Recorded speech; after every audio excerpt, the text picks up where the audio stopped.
Welcome, everyone, to another exciting episode where we help bridge the gap on financial literacy and we touch on the tidbits. Thank you, everybody, for your polls on modern day being a mortgage agent in this modern day. I am one of your hosts, Johnny Supa. And you're with Danny Cardozo. And we got a special guest on the couch today.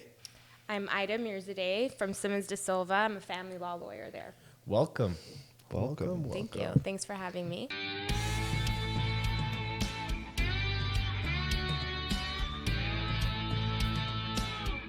Pleasure. Pretty in pink. Thank you. Very nice. Try to be spring-like. Not with this weather outside, know. but It's okay. I can be the sunshine. bring as much as you can, please. It's been shitty. I know.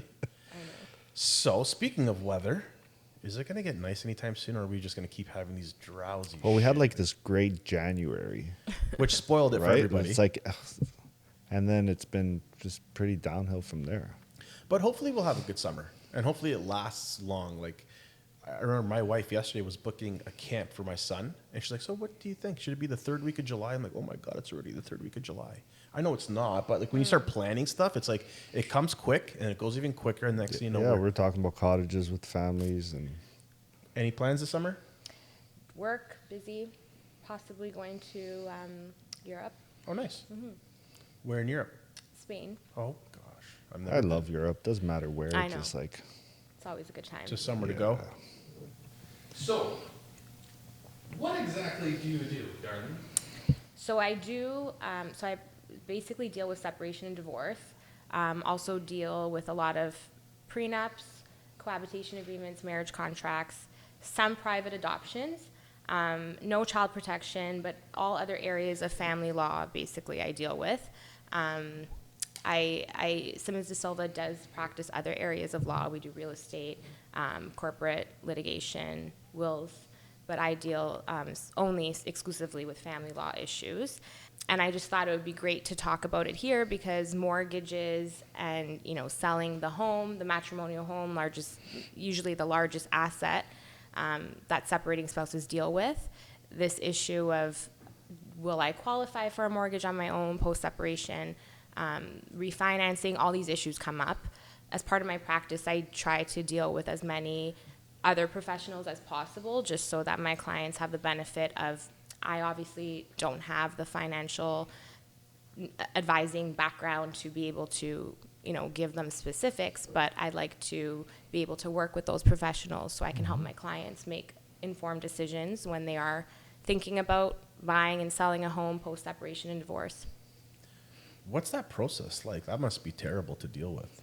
So what do you mean? So from start to finish? Well, when obviously you're only dealing with one party. Yes, so I can't ever represent both. Sometimes there's exceptions if they retain me to do some drafting, but it's difficult, and I try to not get into that because it's easier to just deal with one party, advise that party, because you can never give legal advice to both. It's a conflict. But yeah, so technically, it's from start to finish. It depends on what the issue is. The more the issues that the spouses have, the more expensive it gets, the more complicated it gets, the longer it can take. But for example, if somebody comes to me and they're amicable with their spouse, they already have spoken about it, they know the terms of what they want to do in terms of separation or entering into a separation agreement, I would sit down with them and draft a comprehensive agreement, which we refer to as a separation agreement, and then send it to the other side. They would get together with their lawyer, get independent legal advice, and sign the agreement. The purpose of it is to be as detailed as possible so that the spouses can walk away with basically a map of how to deal with all the issues, what to do with the kids, what to do with the house, what to do with their bank accounts, if they're getting spousal support, child support, all that would be outlined in the agreement. If obviously there's conflict or any type of tension with respect to any of those issues, they would have to go to court, which I also often have to litigate issues in court. We Do try they to do mediation before you go to court? We would, so it's not mandatory. Okay. Like in civil cases, it is often mandatory to try to do dispute resolution or mediation. In family law, we are encouraged, and I am a huge proponent of mediation because I think it's really helpful, but it's not mandatory. But yes, we definitely encourage, and if you can't work it out through lawyers, we often recommend mediators, but it's another expense, right? Because you're paying for another professional to be involved. But it is helpful, and ultimately it is more cost effective than going to court. Nothing is more expensive than having to go to court. Over the years of you being in family law, would you say divorces have increased? Definitely. I think divorces have increased, especially during the pandemic. After the pandemic, I would say. I don't know what happened, but there was a huge spike in people just not getting along. It was difficult to reason. It was difficult to negotiate. I think people were just fed up. People were, and also obviously with the inflation and life becoming so unaffordable, having to deal with divorce, you would think would maybe lower it because people don't want to spend the money, but it increased litigation, I think. All right, let's get down and dirty. I feel like, but talking about COVID, right, and increasing separations, like people went from living a lifestyle of going into work every day and not being around their spouse 24/7, Yeah. and all of a sudden, let's say both of them are in office, and now they're forced to be with each other for 24 hours a day. You know, kids that couldn't go to school for a period of time, they had to be dealt with, like they had to be around. I mean, Yeah, Yeah. I want to know what's let's get down and dirty. Let's talk about what were some of the causes? Was it all that because you're now surrounded with the people that you should love the most and all are climbing up your nerves and you say things that you shouldn't say and things get escalated and what is okay, so that happens. Let's talk about that and then let's get into where does the finance become the problem? So if you want to know the most cited reason, for example, that I've seen where people are coming to me for wanting to divorce or separate, I would say adultery is probably the biggest one. The second is financial abuse, financial issues. What's financial abuse? So financial abuse is actually defined now in the Divorce Act in terms of family violence. It means when one spouse will restrict or hide finances from the other spouse. It's often the male that has the financial control, and I think we'll get into it when we discuss mortgages and how that works. But often when spouses separate, there's this imbalance between the party that was in control of the finances and the party that has no idea even, what bank accounts they have, how to even set up or how to get a mortgage, what kind of documents do you need? They've never even walked into a bank, something like it's. And that's common? Yes. Oh, even wow. now it's common. There's a lot of issues with debt. One spouse is incurring a lot of debt. They're essentially depleting matrimonial assets without the other party's consent. what about if they're planning to maybe go through a divorce or separation, hiding income? Yeah, so that happens, but we deal with a lot of, like I was mentioning, the professionals. We can engage, for example, a forensic accountant. We deal with financial valuators, business valuators, income valuators who can go and track the history of the spending, the lifestyle that you were living is important because that's what we use to determine your income. For example, if you're self-employed, oftentimes, even if you're honest about your self-employment income, it can cause problems, especially in court, because it's very difficult to persuade a judge, for example, that this is actually your income. These are the business expenses, they're correct. A lot of times when we're looking at notice of assessments or income tax returns, the numbers on there, if you're self-employed, is often not correct. Family court is not tax court, so you have to be a little bit more honest in terms of your write-offs and what's actually accepted. So the courts are pretty good at trying to dig through what you provide. They will impute income to you if they feel you're not being honest. So with me and my clients that I represent who are self-employed or who have the companies, and I tell them that the best policy is just to give me as much information, be as honest as possible, because whether or not they're entitled to a certain thing we can deal with later, but hiding and not being honest is the worst thing you can do, because it can create more problems. It's just like in our field. It's like Yeah. when we're talking to a client and we're like, pull down your pants, we call it, and tell us everything and let us figure out the best Exactly. solution for you. Yeah, Especially us as for me as the lawyer, it's better for me to know, because the worst thing you can do is I don't know and the other side knows, for example, and I'm caught off guard because I have no idea what is happening. And it's just, as long as your lawyer knows or the professional knows, you have to trust them as the person you hire to be able to deal with it. I think a lot of times people, like, we have the saying in our office, all buyers are liars. And it's not because we're saying it in a derogatory way where it's like you're lying to us. It's because they want to withhold the truth, because they think that by telling us the truth, it's going to hurt them in some Right. other way. Like, I can't tell you how much I'm really making because I don't want the government to know. But really and truly, no, we need to know so we can build your file and position you better. Is that the same thing that happens in your world, like on that side too? Like, Sometimes they think that, oh no, I can't show you this because then the other side's gonna see, and then they're gonna. Sometimes it often happens. It's unfortunate, but the other spouse will call CRA and say, oh, by the way, they're hiding this or they're doing this, or they didn't file.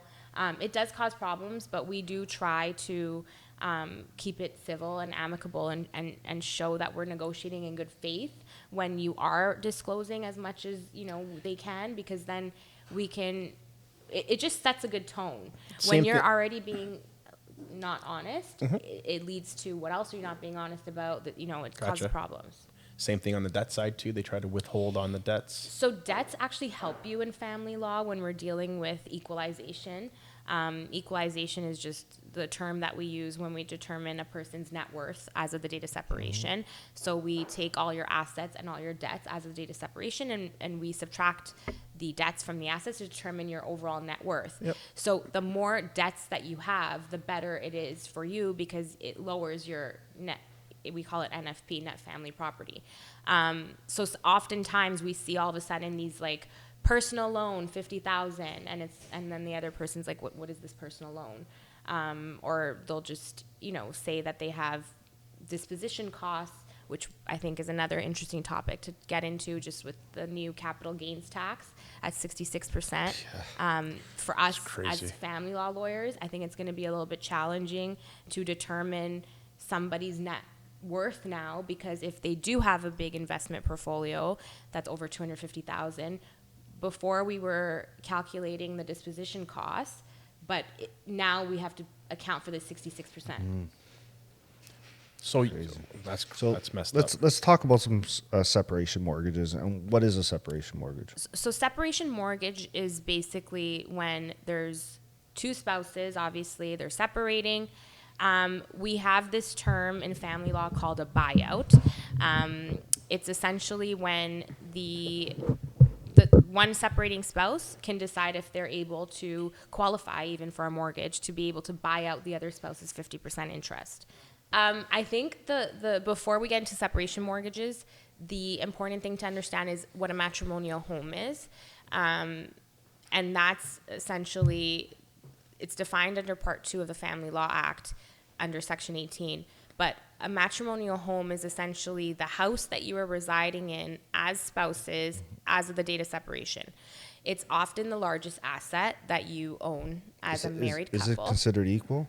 Yes. So when you separate, that home that you were living in, regardless of you being on title even, regardless of you contributing to the mortgage, regardless of you even contributing to the down payment, it is an asset that gets divided 50-50. And oftentimes people they can't grasp that, or they can't believe it. And, that's why I do a lot of work with prenups and stuff, because I want, especially for second marriages, it's so important that you understand, at least know and be informed because a lot of times one person even brings the matrimonial home into the marriage because it was their previous home, and the other spouse moves in, and they don't realize that they're not getting the benefit of that value as of the date of marriage, at least to deduct it as some other assets. So you couldn't even get a prenup to protect yourself on the matrimonial home? No, you can. Oh, you can? Yeah. Okay, sorry. I'm just Maybe I saying, if you misunderstood don't that. have a prenup and you don't have any type of marriage contract or anything, you have to follow what the family law says, what the Family Law Act says. And under Part 2, that's how the matrimonial home is defined. It's a home that you lived in on the date of separation. And regardless of if you're on title, as the spouse, you are entitled to a 50% interest. You are entitled to possession rights as well. So you can stay in the home. The other spouse can't kick you out. Jeez. Yeah. I didn't know this. So in terms of a separation mortgage, why that is coming up a lot is because nowadays, especially if there's children, they want to stay in the home. It oftentimes, when there's a separation or divorce, that house, the biggest asset, is often having to be sold. Because if there's a lot of equity in the home, it's impossible for someone to either buy that other person out and keep the home, or it's just they can never qualify to take the mortgage on their own. Maybe they don't work or whatever the situation is. So the reason why we see this a lot now is because, especially prior to, I guess, during COVID, when interest rates were so low, we were seeing a lot of this buyout option come up where we would negotiate a deal. It can't be done in court because a judge does not have jurisdiction to order a buyout. It has to be done through negotiation and a separation agreement. We would give the spouses the option of, okay, there's this much equity in the home. Go speak with your mortgage advisor, go speak with the bank, and see if you'll qualify to keep the home 100% in your name, meaning that you have to buy out your other spouse. So you need to pay them 50% of their interest and take the mortgage on completely in your name. 50% of the interest? What do you mean? Sorry, it's Of 50% the equity. of the equity. Equity. Yeah. And that is, like you were saying, is actually very hard to do, usually for one of the spouses to, Right. to Well, it's hard. accomplish. It's hard nowadays to do it with two people on an application. Imagine with just one person on the app. Yeah. It's extremely hard. So what happens at that point? You guys are selling off the asset, of course. So it depends. I think that's why the separation agreement is important, because oftentimes banks won't even accept your mortgage application without the separation agreement because they need to see the full picture. So they need to see, are you getting spousal support? Are you getting child support? What other assets do you have? Are you getting a lump sum through equalization payment? There's often pensions that need to be valued. So if you are getting the cash value of the pension rather than rolling in 50% of the other spouse's pension into a LIRA or an RSP or something, if we're going to accept the cash value, that can help in terms of qualifying you. But I think a lot of things go into play. We can get as creative as we want. That's the good part about negotiating outside of court, because we can try to work out the numbers in a way, especially if the other spouse is being reasonable and if it's for the kids. There are ways of creating an agreement that will allow the other spouse to buy the spouse out. But yeah, it's not easy. What about child support? Can this be done outside of the court? Yeah, Like yeah. you So can come up with a numbered agreement? yeah. The child support tables are all available online. You can search with putting in your income, and it'll tell you exactly how much child support you owe in Ontario for one child, two children, and then we just implement that in the separation agreement. And the separation agreement is fully enforceable. It's binding. It's essentially as good as a court order. Some people take it further to incorporate the separation agreement enforceable terms into a court order. But that's if they're not amicable, right? If they're not amicable, even if they're not amicable, you can still enter into a separation agreement. It just might be a little bit more expensive to negotiate it because there's a lot of back and forth. So can I ask you something based on this topic, and this kind of just close it out? What is the difference between a separation and a divorce? So a lot of people in Ontario, they stay just legally separated. The divorce order, all that means is you are divorced. You are a divorced person. You are free to remarry. If you are not interested in getting remarried, you can just sign your separation agreement, and that's good enough for you. Another thing is when you are divorced, officially divorced, you can't have another spouse on your health benefits, medical benefits, stuff like that. So, and as part of the deal, sometimes it's important, especially if they're elderly, that they need the benefits because they don't have it on their own. So we say, okay, for 5 years, you're not going to apply for a divorce. But I know that often comes up because people get confused. They don't understand, am I separated? Does that mean I'm divorced? What's the difference? But the only thing that a divorce order gives you is the ability to remarry. And that's it. That's like, it. Literally, that's all. That's all. So you, like I said, like as long as you have a binding separation agreement, or you're legally separated, you know, you should feel confident and secure in your ability to purchase a new house, you know, open up a bank account, open up a business, as long as you have that executed separation agreement, and your date of separation is clear. So if I go with the separation to Johnny and Dan, is that going to hurt my chances of getting a mortgage? No, that's what they need in order to qualify. Because sometimes people will try to get a mortgage approval before entering into a separation agreement, and the picture's not clear. So the mortgage advisor won't know, are they getting spousal support? How much spousal support? Are they going to get a lump sum? There's so many questions. Or are you paying out? Exactly. Right? 100%, Not just are you getting. I've seen many separation agreements where you're like whoever it might be that's on the applicant is paying Yeah. is the one paying out. Yeah. Because they were the top earner, or they had more retirement, Right. union benefits, or whatever it might be. So Yeah. you could be the one paying out or receiving. Yeah. Yeah, and I think it's important that, you know, people, whoever's listening, if you are going through separation and divorce and you are interested in, you know, rebuilding, the more organized you are, the better. I often try to, at least, I know you can't finalize the mortgage, but I try to get them to, especially if we're going into the negotiations, have some sort of an idea as to a pre-approval or their ability to borrow. You know, what level are they at? Because that really helps us when we're negotiating. Because let's say they need 200,000, but they only qualify for 100,000. So there's no point of even talking or negotiating about a buyout because they will never qualify. There's obviously options for a co-signer and stuff, but the more information you have, the more organized you are in terms of your financial documents, information. The more you can provide to your lawyer, to your mortgage advisor, it's better for you because we have a clearer picture.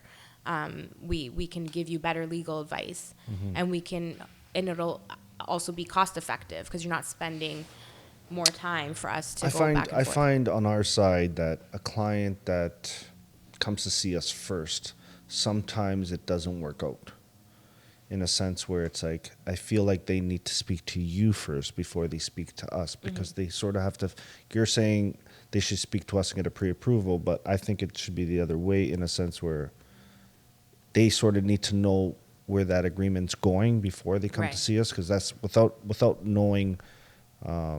We really can't do anything unless we have a separation agreement. Right. I can build your file, but no bank is going to give me a pre-approval prior to anyway. So yes, they should be seeing. Yeah. But- Yeah, so I definitely think that, yes, they obviously have to get legal advice and retain a lawyer. But I just meant when you're finalizing your, like, let's say we have a mediation set up or a negotiation coming Okay, up I with understood. the other lawyer. Yeah. And we want to even bring up the issue of the buyout. I wouldn't feel comfortable even proposing it unless I had some idea of my client's ability to qualify for, like sometimes it's a line of credit, sometimes it's a the refinancing. It doesn't have to be a done deal, but they need to at least have the So conversation. that's where you would bring in a mortgage broker Yes. to have the conversation on your behalf. Yes. With the client. Gotcha. Yes, like I've referred to Danny before, just saying, go speak to him and see what your ability is, because I don't need a formal letter or, from the bank saying pre-approval, but I need some information, because if they say absolutely not, like you would have some idea based on the client telling you, okay, this is what it looks like. This is, this is how many debts I have. This is what the settlement might look like. Yep. And then you can kind of assess. But like, because I've had it where we negotiate a buyout and then they go to the bank and the bank's like, absolutely not. Like, Yeah, because you probably had bruised credit going into the separation because it Yeah. could have been an overspending situation. Yeah, you could or have credit card. credit cards that are hurting you. It could Yeah. be multiple reasons. Yeah. So I think the more information I have, and that's why it's good to work with the professionals, even accountants. Like I always have to refer accountants because I think sometimes even with spousal support, people don't understand that spousal support is actually income. So if you're the recipient, you pay taxes on that. If you're the payor, you actually get to deduct it. Yep. So I say go speak to your accountant because I can't give that type of advice of how much taxes or how much money should I set aside. The accountant is really helpful in the sense that they can help you kind of plan in the event that you are the recipient or the payor, like what does it actually look like? How much support am I actually getting? And then that obviously works in hand with getting the mortgage approval because you know exactly what. And I think it's very important that you try to keep everybody in the same circle. Yeah. This way, everyone's sort of communicating with each other. The transaction is smooth, and it closes well. I find that when a client comes to me and then wants to speak to their own realtor or their own lawyer or their own accountant, and all of a sudden it's too many different opinions from too many different people, and just causes everything not to go Because smooth. the professionals are communicating with each other. The expectations of the clients are through the roof. Right. And if I'm not talking to the lawyer and the lawyer's not talking to the accountant, it is just broken telephone. And I find from my experience, the client has a bad experience throughout the whole time. Right. When it's everybody, like Danny's saying, in the same circle and we're communicating saying, this is what's happening. This is what I've told the client. I'm updating you on the situation. It's much, much, much smoother. Yeah. Yeah, I think everyone needs to be on the same page. I think everybody needs to have a lawyer, an accountant, and a mortgage broker. Like Yeah. those are three things you should have. Yeah, like I was just talking to someone the other day and I was explaining to her, about the equalization payment, and I was explaining, you can get a LIRA, like a locked-in registered account, to roll it in, and like, she didn't have an accountant, she didn't have a financial advisor, and I was saying, these are professionals that would really help you. Because she was asking me like, okay, so what should I do? And I said, I can't tell you what you should do because I don't know your financial you need to look at the whole financial picture and make the best decision for your specific situation. I can only give advice about what your options are or what you're entitled to. I can in no shape or form advise. Give financial advice. No. Yeah, of course. And I don't even know, like, obviously as family law lawyers, we have to be updated with the tax rules and, the pension rules and obviously the family law rules. But, like, for example, with this new capital gains tax, I always have to know what it is and how to deal with it because it does impact the way that we calculate your equalization payment. But at the same time, I can't advise about what it actually means. I always say go speak with your accountant. And they will be able to give you the specifics where I'm just giving you your options. 100%. I think that's what most people lack. Like they just want to try to do things on their own and they think one person has all the answers.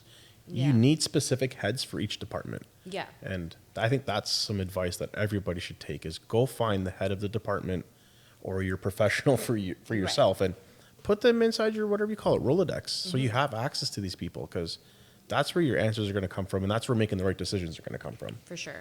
So you were saying that now that the capital gains moved up to 66%, does this apply to all the people getting separated now, or what about the people who are currently in mitigation? How does that work? It's going to come into effect when it comes. So do you mean that if it happens in the past, Correct. does someone have to go back and pay? Correct. No. It's when the laws come into force, whoever's dealing with their divorce post that law, that's when we have to apply it. So we are seeing a lot of, clients that do have that high investment portfolio trying to deal with things now. Maybe that's why I'm so busy. but yes. I think it's June I think June 1st or yes. July 1st that it comes into play. Yeah, I think I yeah. remember So- something along those lines. As long as you deal with your division of assets prior, that won't affect you. But as soon as that law comes in, it'll affect us when we're calculating the equalization, just because we have to be able to apply that new 66% tax in order to determine what someone's net worth actually is. But what about if someone takes the house, sells it half and half? One person goes, let's say lives with their parents, the other one goes and rents. There's no capital gains to be had. So it's not, the matrimonial home won't be affected because it's your primary residence. This is only dealing with people that have an investment portfolio. For example, I have a lot of clients that have multiple properties, 6, 7 properties. If there's $250,000 more equity when they sell it, because unfortunately, when you're equalizing assets, someone probably doesn't have just $1 million cash sitting in a bank account.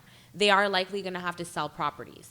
I was actually talking to someone the other day, and he has about 7, and he was thinking, like, what am I going to do now? Because if I need to equalize these assets, I need to sell them. But are all those assets under His name. His name. No, what about her name? No, but it doesn't matter because as a spouse, as a married spouse, you are entitled to 50% of the growth, not of the matrimonial home. The matrimonial home is a separate asset. It's dealt with differently. But even if your name is not entitled to those investment properties, you're entitled to 50% of the increase in value. So for example, if this is a 20-year marriage, likely those properties didn't even exist on the date of marriage because you are entitled to a deduction. So whatever you brought into the marriage, except the matrimonial home, you can deduct. You can deduct from your net worth. If you didn't have anything on the date of marriage, essentially it is getting divided 50-50 because we don't get that deduction. So this is why, again, marriage contracts, prenups, very important. I highly recommend them. I was just going to ask, do you recommend? 100%. But the old-fashioned people I know. will say, prenups, no, I trust this person. But it's not about trust. So the way I explain, and I've talked so much about prenups, I'm sure I sound like a broken record, but basically it's like an insurance policy. When you buy a car, you have to get insurance. It's not even a question. And people don't have that negative connotation of, why do I need insurance? Are you saying I'm going to smash my car? Is someone going to steal my car? They don't even think about that. It's just like, yeah, we need insurance. I'll tell you my thoughts on it too. But a marriage contract or a prenup is essentially the same thing. People think it's only for the rich. It's not, because you have to prepare for what's fair and what's reasonable, because the family law, it's a little bit outdated in terms of what the law tells us to do with assets. Yep. And you need to do what's good for you. Even if you don't have money right now, you just need to, map it out. And in my opinion, if your spouse is not willing, it's a red flag. 100%. You're probably gonna, there's a reason, so just deal with it before you get married. Yeah, I've been asked the question before, like, would you, should you, wouldn't you? And my answer is absolutely. And if the other person has a problem with it, then there's a problem from the get-go. Yeah. But obviously you get married for love. And if that person that you're getting married to, you're in love with, they get to reap the benefits anyway. So what is the problem? I don't get it. Well, I never understood somebody's hesitation to sign a prenup. I don't usually think, what, you don't trust me? This is how it's right. It's got nothing to do with trust. Yeah. But isn't that what's normally said? Yes, but sometimes people also don't understand what goes into a prenup. They think it just means I'm getting nothing. I always use my own situation because if I didn't have a cohabitation agreement with my ex, I wouldn't have. Sorry, what is that cohabitation? It's essentially the same thing as a marriage contract, but it's for spouses that are living together as common law, which we didn't get into, but common law is another big topic. Yeah, we'll maybe have Ida on again, and we can go over that. Yeah, we can go, because I know there's two. You know what? A full other episode on this. I bet I can almost guarantee we will have the most questions on this episode. Probably. Because everybody has these questions. Yeah. I get asked all the time. I don't have the answers because I'm not a family lawyer, but I just tell you from my experiences in the mortgage side. But continue. Talk on that. If you didn't have something so in your situation. A cohabitation agreement is essentially the same thing as a marriage contract or a prenup, as they're commonly known, except it's dealing with a common law spouse, which is if you live with someone for 3 years or more, you're considered common law. Or if you have a child with them and you live together less than 3 years, you're common law. Common law spouses don't have automatic property rights, but they do have automatic support rights. So if you're a higher income earning spouse, you will likely have to pay spousal support to your common law partner, even though you're not married. Can they have an interest in your property? Probably. that's why it's so important to deal with those types of issues. Common law is still classified as married, right? Like the same benefits apply. No, like so that they don't have the same benefits in terms of property. A married spouse has an automatic right to property, regardless of your name being on title. In a common law situation, it's different. You have to basically fight for the property. But that's why, for me, having a cohabitation agreement was important, because if I was putting money into a property that, let's say, I was not necessarily on title, or I didn't contribute towards the purchase price, but I was still buying things, or even like buying furniture, making the house look nice, anything that you were doing, I wouldn't have got any type of benefit if I didn't have a because I was not there for more than 3 years. I wasn't a common law spouse. But these are the types of things that you can put into a cohabitation agreement to protect yourself. And also the other spouse can protect themselves, because they can say, I put in this amount of money, I purchased this house, so I will always be able to deduct that if we're together for even 20 years, even if we get married. Like, this is something that I did, and I don't think the other person should necessarily have an issue with that, unless they can prove that, no, I did purchase it, like I did, you know what I mean? And also how you take title, and this is more of a real estate law question, but oftentimes people don't understand the difference between joint Tenants in common. and Yeah. tenants in common. Right. I have a question. How about if you're renting? Do these cohabitation and common law stuff apply if you don't own the house but you're renting? No, because it's only dealing with assets that you own. Rental issues, like that's a landlord and tenant board No, question. not with the tenant, but Oh. the relationship. Oh, what do you mean? Like the spouse, it's like one spouse is a landlord and one is a tenant? So let's say you have two people who live together. They've been living together for 3-4 years. What rights do each of them have when it comes to? But are you saying that one of them is a landlord and the other one? No, they're renting the house. Oh, then no, it doesn't. They don't own the asset. So this is actually a perfect timing. What do we do on this show, boys? We drink water. We drink what? No, our second part of the show is a tequila we of set some sort. to close off the show. I think we're definitely going to have her back to talk more in depth on family law, because there's endless questions, and I'm sure we're going to get asked a bunch of stuff. But importantly is, what did you bring today? So I brought a tequila bottle. It's called Casadores Casadores. Oh, from Mexico. why do she's the second female who brought us Casadores. Wendy brought us the Blanco. That's right. And now, so we're being polite today. It is early morning. This bottle has not been opened. We're not tasting it today live, but we have had this in the past. We've all had the bottle. Dan, you've had this before? Yeah. I've tried this, yes. So we're going to give it a rating, but we're not going to give a live rating, so we're not tasting it. Of course, we want to respect her profession, and it is midday. It's too early, yeah. So the rating is based on price, appearance, and taste on 0 to 10. And tell us about the bottle, or what you know about the bottle, for that matter. I know we're not tasting it live, but tell us about your experience. I'll give a little quick description on this bottle. So this is it's handcrafted tequila that goes through double fermentation. It's been aged for 12 months, hence the añejo, as we have learned in previous episodes. No, reposado means. Reposado. Reposado means it's been aged. Reposado means it hasn't been aged more than 12 months. Añejo means it's been aged, right? Over 12 months. It has the golden color into the glass with vibrant notes of dried fruits, spices such as cinnamon, vanilla, and fresh oak. We could find this at the LCBO for $54. So There you go. very So first there's the. question to you. Let's go right with the appearance. What would you give it on a scale of 0 to 10 based on the appearance? I'd say a 6.5. Why? I don't quite understand why there's a deer, Didn't or we? what that has to do with tequila. So the deer means it's a cazadores is a hunter, right? Oh, okay. As we've. And so they hunt deer. Yeah. Yeah, we talked about that the last time, but I agree. I had the same mention last time. I was like, why is there a deer on the front of a bottle of tequila? I really like the Casamigos bottle. the way that's labeled, but that's not here today. No, well, it is. But- It is here, but it's not being displayed. Yes. So you give it a 6.5. Okay. Is that what you said? Just because I didn't understand the deer. Okay. Now, price point. We're in the 50 range? This is a $54 bottle. You can purchase it at the LCBO. I think that's a good price. 8. Okay, and taste is voided for this episode because we don't know. So overall, you're at a It's pretty much a 7. 7. 7. All right. 7 out of 10. Johnny, you're next. All right, so we went through this before. I slaughtered it because of the deer on the front, and then I found out what cazadores means, and then it kind of made sense because Wendy explained it to us.